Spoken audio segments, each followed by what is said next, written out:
PhD की holder है doctor Jogendra Singh ji Rajpur से मेरा निवेदन है कि पधारे और आज के समारोह में आपके श्री मुखारबिंद से सिंह जी राजपुर। भाई थोड़ी इसकी कट रही है साउंड। इस धरती का कण कण पावन यह धरती अभियानों की है। इस धरती का कण कण पावन यह धरती अभियानों की है और ऋषि मुनियों से वंदित धरती धरती वेद पुराणों की है। आज के इस पोशिंद्रा के मंच पर उपस्थित मेवाड़ के उगते गौरव को प्रणाम करता हूं, नमन करता हूं। राजस्थान और देश की राजनीति में जिन्होंने अपने नाम से सबको गौरवान्वित किया है, जिनके पास राजस्थान की जिम्मेदारी रही है, आदरणीय गोपाल शेट्टी जी को प्रणाम करता हूं। और मैं आज के इस मंच पर बोलते हुए अपने आप का खून का जर्रा जर्रा गौरवान्वित हो रहा है, क्योंकि अनेकों मंच पर बोलने का अवसर मिला, लेकिन जीवन के अंतिम पड़ाव पर भी कोई पूछेगा कि कौन सा वो मंच था जब आप गौरवान्वित हुए थे, तो मैं गर्व के साथ कहूंगा कि पोशिंद्रा का वो मंच था जब राणा प्रताप के वंशज बैठे थे और मुझे बोलने का अवसर मिला था। मैं गौरवशाली हूं कि मुझे इस मंच पर बोलने का अवसर मिला। लक्ष्यराज सिंह जी की उपस्थिति में ये जो जनता जनार्दन आई है, ये महाराणा प्रताप की जय जयकार करने वाली जनता है। और भाई अजय राज जी और इनके परिवार का अभिनंदन करता हूं। शेट्टी जी, अगर हर गांव में अजय राज जी जैसे लोग पैदा हो जाए तो आने वाली हर पीढ़ी में महाराणा प्रताप पैदा होंगे, क्योंकि इनको प्रेरणा देने का काम करने वाले लोगों की इस दुनिया में कमी है। आज से 25 साल 30 साल पहले जब राष्ट्रीय स्वयंसेवक संघ की शाखा में गया तो पहला नारा सुना था, जय शिवा सरदार की, जय राणा प्रताप की। 5वीं क्लास में पढ़ रहा था, सोचा ये शिवा और प्रताप कौन है, लेकिन जाके जब किताबों को पढ़ा तो जर्रा जर्रा मेरा कांप उठा। कौन थे महाराणा प्रताप? देश में स्वाभिमान की सच्ची मूर्ति का नाम है महाराणा प्रताप।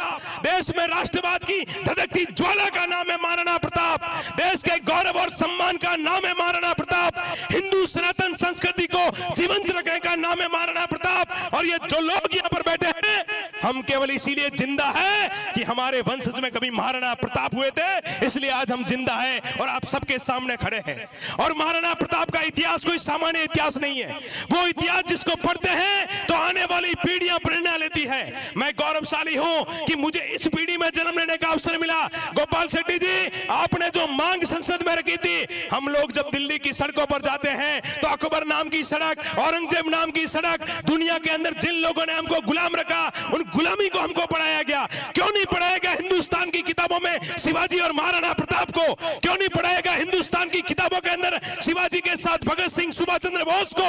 और अगर हिंदुस्तान की किताबों के अंदर सुभाष चंद्र बोस, महाराणा प्रताप और शिवाजी को पढ़ाया जाता तो दुनिया में कहीं कन्हैया कुमार और अफजल जैसे लोग पैदा नहीं होते। हिंदुस्तान की धरती पर खड़े रह करके भारत तेरे टुकड़े होंगे अल्लाह बोलने की ताकत किसी की जुबान में आती तो नौजवान उस जुबान को खींच करके बाहर ले लेता। लेकिन जिस इतिहास को हमको पढ़ाया गया, उस इतिहास के कारण इस देश में हम पंगु हुए।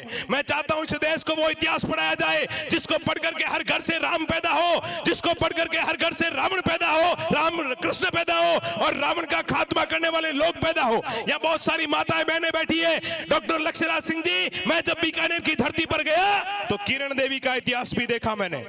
वो किरण देवी जिस पर अकबर की बुरी नजर पड़ी, तो जिस कालीन पर अकबर खड़ा था, किरण देवी ने उस कालीन को खींचा, अकबर गिर गया और कटार लेकर उसके छाती पे चढ़ करके बोली कि बोल अकबर तुझे क्या चाहिए? अकबर ने कहा मेरी माँ मेरी जान बख्श दे, तू जो कहेगी वो मैं करूंगा। उसके बाद उस अकबर ने मीना बाजार लगाना बंद कर दिया। देश और दुनिया का इतिहास ऐसा भरा हुआ पड़ा है, अगर देश के नौजवानों को वो इतिहास पढ़ाया जाए तो निश्चित तौर पर इस देश में हर घर से नरेंद्र मोदी जैसे लोग निकलेंगे। और राम मंदिर के निर्माण की कल्पना जिसने की थी, मैं उन सब लोगों से आह्वान करता हूं, जिन सरकारों ने भारत के इतिहास को दबाया, जिन लोगों ने इस देश के अंदर अफजल को पैदा किया, जिन लोगों ने इस देश के अंदर देश विरोधी ताकतों को खड़ा किया, उनको अगर जवाब देना है तो पोशिंद्रा की तरह हर गांव की धरती पर महाराणा प्रताप की प्रतिमा लगनी चाहिए, ताकि 50 साल बाद भी कोई नौजवान पूछे कि ये किसकी प्रतिमा है तो उसको देख करके, उसको सुन करके उसका जर्रा जर्रा गौरवान्वित हो जाए। मैं आज के इस मंच पर, समय कम है लेकिन फिर भी मैं आप सब लोगों से आह्वान करता हूं, मत पढ़ाइए अपने बेटों को वो सारी किताबें जिससे पढ़ करके इस देश में कोई ऐसे लोग पैदा हो कि आपको शर्मिंदा होना पड़े। अगर अपने बेटों को चाहते हो कि आपकी संतान अपने माँ बाप का नाम रोशन करे तो जब वो समझने लगे तो उनको बुलाकर पूछो कि बेटा महाराणा प्रताप कौन थे, बेटा वीर शिवाजी कौन थे, बेटा सुभाष चंद्र बोस कौन थे, बेटा चंद्रशेखर आजाद कौन थे, बेटा लक्ष्मीबाई कौन थी। उन सब लोगों को जब वो पढ़ेगा तो वो आपके चरण स्पर्श भी करेगा, गुरुजनों का सम्मान भी करेगा और भारत की संस्कृति की तरफ आंख उठाने वालों की आंख नोच करके रख देगा। इसलिए मैं आप सब लोगों से आह्वान करता हूं, अपने आने वाली पीढ़ी को वीर शिवाजी को पढ़ाइए, अपने नौजवानों को महाराणा प्रताप को पढ़ाइए और उन सबको बताइए कि इस भारत की सनातन संस्कृति के जिंदा रहने का एकमात्र कोई कारण है तो वो महाराणा प्रताप है, जिसने घास की रोटी खाई। शेट्टी जी, आज के नेताओं को चुपड़ी हुई रोटी भी नहीं मिलती है तो पद से इस्तीफा दे देते हैं। वो लोग थे जिन्होंने घास की रोटी खाकर के भी भारत के स्वाभिमान को जिंदा रखा।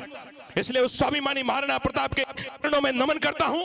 बहुत कुछ बोलना चाहता हूं लेकिन मेरा रोम रोम गौरवान्वित है। मैं आज इस मंच पर इस पोशिंद्रा की पावन भूमि से, ये पोशिंद्रा की धरती और अजय राज जी के परिवार का अभिनंदन करता हूं। भाई नटवर भाई, भाई भरत भाई और जितने भी लोग मंच पर बैठे हैं, राज के सामने राजस्थान से जाकर मुंबई में समाज का नाम गौरवान्वित किया, राजू भाई ने गौरवान्वित किया, हमारे बीच में बड़े भामाशाह बैठे हैं। उन सब लोगों से आह्वान करता हूं, अपने जीवन का एक एक रुपया जो आपने कमाया है वो एक एक रुपया अपने गांव की भूमि में लगाइए और उस गांव की युवा पीढ़ी को प्रेरणा दीजिए ताकि गांव से आने वाले समय में सुभाष चंद्र बोस, चंद्रशेखर आजाद, शिवाजी और महाराणा प्रताप निकले। इतनी आप सबके श्री चरणों में प्रार्थना करते हुए अपनी वाणी को विराम देता हूं और अंतिम दो पंक्तियों के साथ में विराम देता हूं कि सामान हिफाजत का बदन के लिए रखो, सर पर कोई कपड़ा कफन के लिए रखो। सामान हिफाजत का बदन के लिए रखो, सर पर कोई कपड़ा कफन के लिए रखो और जाने कब देश को जरूरत पड़ जाए दोस्तों, कुछ खून के कतरे वतन के लिए रखो, कुछ खून के कतरे वतन के लिए रखो। जय हिंद।